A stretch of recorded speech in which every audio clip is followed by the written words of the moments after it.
Okay, thank you two, and, I guess stay alert. We're on it. Got it, Chief. Also, you're gonna pay for that electric treatment. Yeah, I get it. Alright, thank you two. Okay, what's up with this note? Seriously, Nintendo DS Lite brings us fright. Xbox and Wii combined brings something out of sight. I'm trying to figure out what this means, but I don't understand it. Huh? Oh, right. Okay. Part 4, top 5 villains. Cue intro.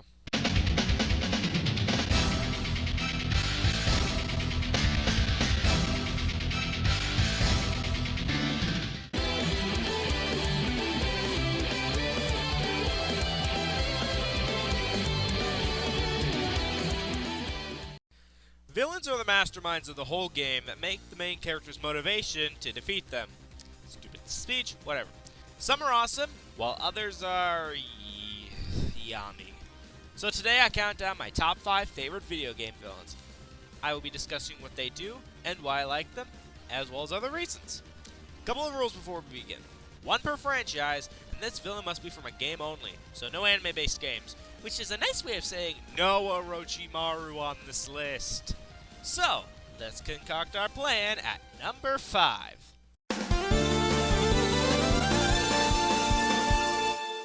Holy shit! Someone brought back Roosevelt!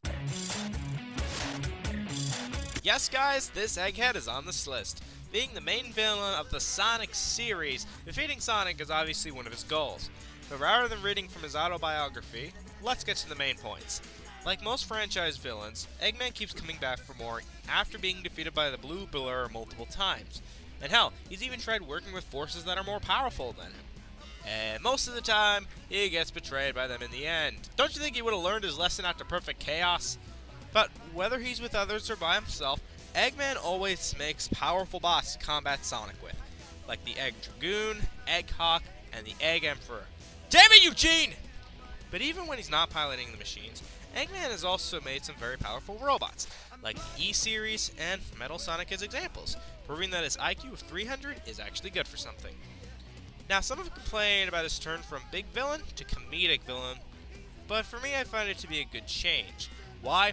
Because one of the elements the 3D games brought in was humor, and for most of the 2000s the Sonic games didn't have them. Look at Sonic 06, best example.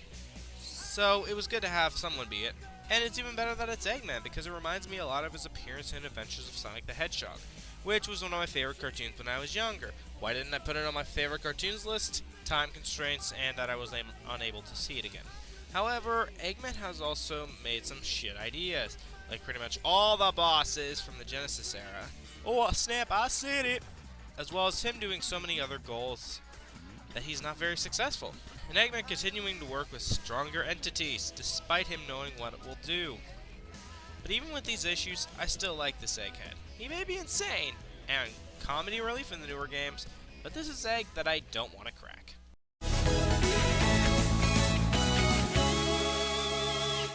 The Pokemon series is one of my all-time favorite franchises, and there's a lot of reasons why I like it. It's Pokemon, the battles, the replay value, I just love it. In terms of villains, most people would think of Silver, or even Giovanni. Seriously, what was up with those picks? I didn't put them in there. For this entry, however, we are going to take a look at a villain from one of the newer games.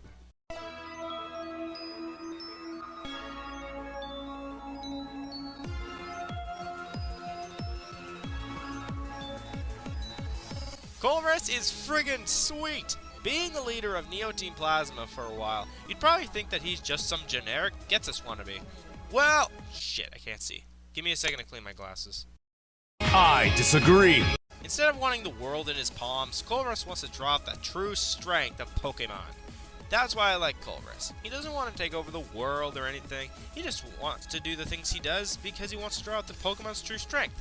Now, some may say that he's not really villainous, but he is a part of Neo Team Plasma, as well as the leader for some time. So that's why I put him on the list. He also has a bitchin' theme, and his team, when you face him, is pretty powerful. You may think it's easy with Emboar or another fire type, but he has counters with them, with moves like Hydro Pump, Rock Slide, and Psychic, especially with something like Rotom Wash. He will kick your ass if you are not prepared. But here's the reasons I like Colress. He's powerful, intelligent, and he's got some clever shades. I agree. A lot of you may not be happy with this choice, considering the villains of this franchise, but I really like this guy. First off, I haven't played the original Kingdom Hearts, so I have nothing on Ansem. So that leaves Xemnas and Marluxia from Chain of Memories. And I think you know my thoughts on Chain of Memories if you saw my top 5 games I hate that everyone else likes remake. So, yeah. What makes Xemnas so cool as a villain, besides his kick-ass coat, seriously, looks so cool, is what he does in Kingdom Hearts 2. Being the leader of Organization 13, he commanded his members to go after the hearts of the people and kill Sora for his heart as well. As we keep defeating member after member, I was getting excited to fight Xemnas after he tried to get a nobody out of Beast. Beast! Freaking Beast! Eventually we find out that Xemnas is the nobody of Xehanort, and his plan is to create a new Kingdom Hearts, which may sound cliche, and it does, but the way he does it is what puts him on his list. Instead of trying to stop Sora himself, he wants Sora to kill the Heartless, so Kingdom Hearts can be properly reborn. And it actually makes Sora wonder if killing the Heartless is really worth it. Kingdom Hearts, fighting the heroes with psychology! Another reason I like this guy is because of his boss fight. I mean, I put him on my favorite final battles list for a reason, but even his earlier boss fights were fun to play. Though that can also be because of the reaction commands. And he's got 2 lightsabers! What could be more awesome than that? Well, Xemnas did it better. He just made Riku look like a pussy. Overall, Xemnas is one cool villain. He screws with the player, he's powerful, and is one villain I hated to see go. This can't be! I am perfection!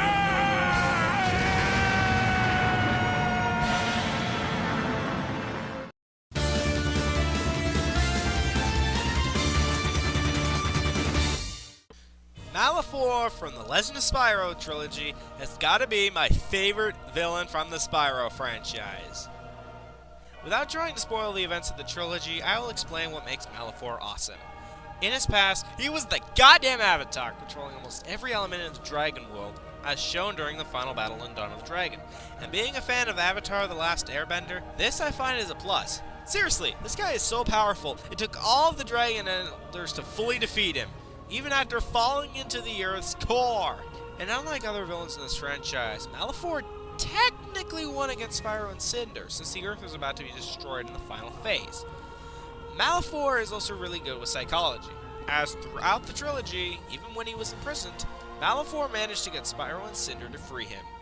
But also, he got Cinder to turn against Spyro at the end of Dawn of the Dragon temporarily, because of his powers. Damn it, I spoiled the things he did again. I'm sorry, but it's really hard to explain why I like him so much without spoiling something. I mean, another positive to this guy is that he is so intelligent. I mean, seriously, he let Spyro live when he was young so that he could let Spyro release him later. Not to mention turn Spyro and Cinder against each other, and crystallizing them, resulting in Malefor ruling the world in the final game. That is pretty damn smart, especially for a Spyro game, where we have a sorceress as a bad guy. And so overall, I like Malefor as a villain, because of his power, strength, and the fact that he almost succeeded with his plans, which I can say is something that the other Spyro villains did not do. But there is one villain that is better than this guy, I find. What could it be? Let's find out.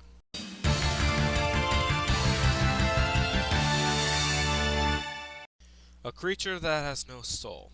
A creature that is stronger. A creature that shows no mercy for its comrades or allies. Number 1 is Samus Aran X. The SAX? Hell to the yes. What's more terrifying than a clone of you, the player? Some may say that he is not a villain, but I disagree on that. Aside from the X-Parasites, you fight this guy the whole time in Metroid Fusion, and he is stronger than you. But to explain who he is, I must go over Metroid Fusion. So, spoiler warning, when Samus goes to SR388 for the last time according to Game Trailer's timeline, she's ambushed by the Metroid's prey, the X-Parasites.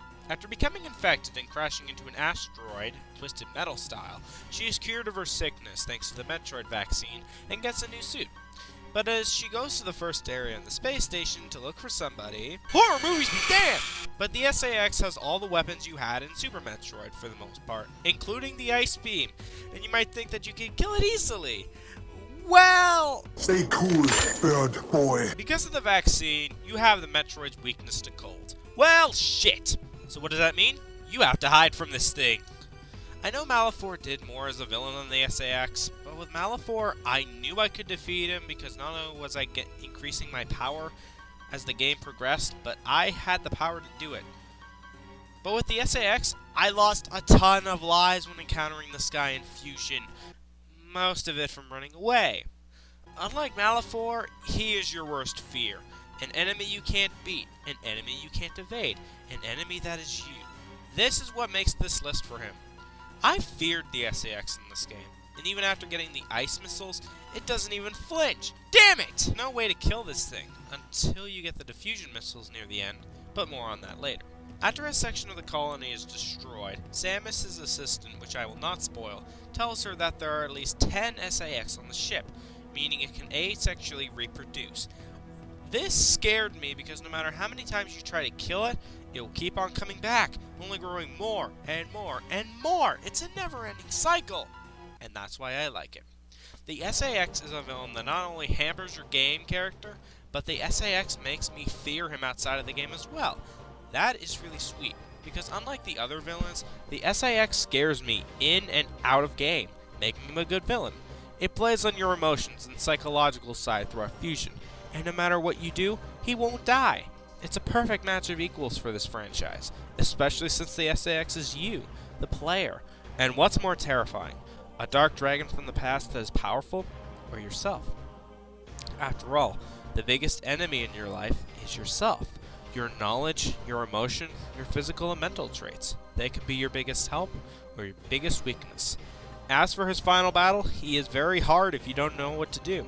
But even with all the energy tanks, SAX can do a shit ton of damage to you, and his mutation form isn't any easier, though this is mainly because he's a lot cheaper.